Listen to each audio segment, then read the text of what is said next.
എല്ലാ പ്രിയപ്പെട്ട പ്രേക്ഷകർക്കും നമ്മുടെ ഈ പൊതിരിടലേക്ക് വീണ്ടും സ്വാഗതം. ഇത് ഫുട്ബോൾ ലോകം.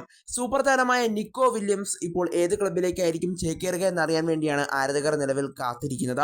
എന്തായാലും നിലവിലെ സാഹചര്യത്തിൽ അദ്ദേഹം ബാഴ്സലോണയിലേക്ക് ചേക്കേറാൻ തന്നെയാണ് നിലവിൽ സാധ്യതകൾ കാണുന്നത്.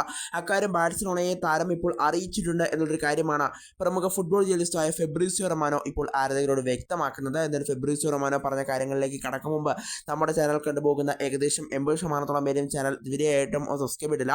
നമ്മുടെ ചാനൽ 1K എത്താനായി ഇനി കുറച്ച് സബ്സ്ക്രൈബേഴ്സിന് ആവശ്യം മാത്രമേ ഉള്ളൂ. അതുകൊണ്ട് തന്നെ പറ്റുന്നവരെല്ലാവരും ചാനൽ സബ്സ്ക്രൈബ് ചെയ്തേക്കുക. അപ്പോൾ നമുക്ക് ഇന്നലെ വീഡിയോയുടെ തന്നെ കടക്കാം.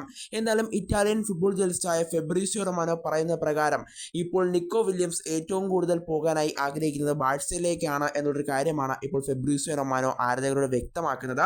അക്കാര്യം ബാഴ്സയെ ഇപ്പോൾ താരം അറിയിച്ചിട്ടുണ്ട് എന്നുള്ളൊരു കാര്യവും ഇപ്പോൾ ഫെബ്രീസിയോ റൊമാനോ ഇപ്പോൾ ആരാധകരോട് വ്യക്തമാക്കുന്നുണ്ട്. കൂടാതെ അദ്ദേഹത്തിൻ്റെ നിലവിലെ ക്ലബായ അത്ലറ്റിക്കോ ഇപ്പോൾ അദ്ദേഹത്തെ നിലനിർത്താനും നിലവിൽ ശ്രമിക്കുന്നുണ്ട് എന്നുള്ളൊരു കാര്യവും ഇപ്പോൾ അദ്ദേഹം എടുത്തു പറയുന്നുണ്ട്. കൂടാതെ ബയേൺ മ്യൂണിക്ക് അദ്ദേഹവുമായി 2 മീറ്റിംഗ് നടത്തി കഴിഞ്ഞിട്ടുണ്ട് എന്നുള്ളൊരു കാര്യം അദ്ദേഹം എടുത്തു പറയുന്നുണ്ട്. അതിനുശേഷമാണ് ബാഴ്സയിലേക്ക് എത്താൻ താല്പര്യമുണ്ട് എന്നുള്ളൊരു കാര്യം നിക്കോ വില്യംസ് ഇപ്പോൾ ബാഴ്സയെ അറിയിച്ചതെന്നും ഫെബ്രീസിയോ റൊമാനോ അറിയിക്കുന്നുണ്ട്. കൂടാതെ ആഴ്സണലും ഇപ്പോൾ താരത്തെ സ്വന്തമാക്കാൻ ഇപ്പോൾ ശ്രമിക്കുന്നുണ്ട് എന്നൊരു കാര്യവും ഇപ്പോൾ ഫെബ്രീസിയോ റൊമാനോ അറിയിക്കുന്നുണ്ട്. എന്തായാലും ഇപ്പോൾ നിലവിലെ സാഹചര്യത്തിൽ അദ്ദേഹം ഏറ്റവും കൂടുതൽ എത്താൻ സാധ്യതകൾ കാണുന്നത് ബാഴ്സലോണയിലേക്ക് തന്നെയാണ്. കൂടാതെ അദ്ദേഹത്തിൻ്റെ സഹതാരമായ നമുക്ക് സ്പെയിനിൽ കളിച്ചപ്പോൾ അറിയാം, അദ്ദേഹത്തിൻ്റെ സഹതാരമായ ലാമിൻ യമാൽ ഇപ്പോൾ കളിച്ചുകൊണ്ടിരിക്കുന്നത് ബാഴ്സയിലാണ്. അതുകൊണ്ട് തന്നെ അദ്ദേഹം എത്താനുള്ള സാധ്യതയും വളരെ കൂടുതലാണ്. എന്തായാലും അദ്ദേഹം നിലവിലെ സാഹചര്യത്തിൽ ബാഴ്സയിലേക്ക് എത്താൻ തന്നെയാണ് നിലവിലെ സാധ്യതകൾ കാണുന്നത്. എന്തായാലും താരത്തിന് ഇപ്പോൾ താല്പര്യം ബാഴ്സയിലേക്ക് എത്താനാണ് എന്നൊരു കാര്യമാണ് ഫെബ്രീസിയോ റൊമാനോ നിലവിൽ റിപ്പോർട്ട് ചെയ്യുന്നത്.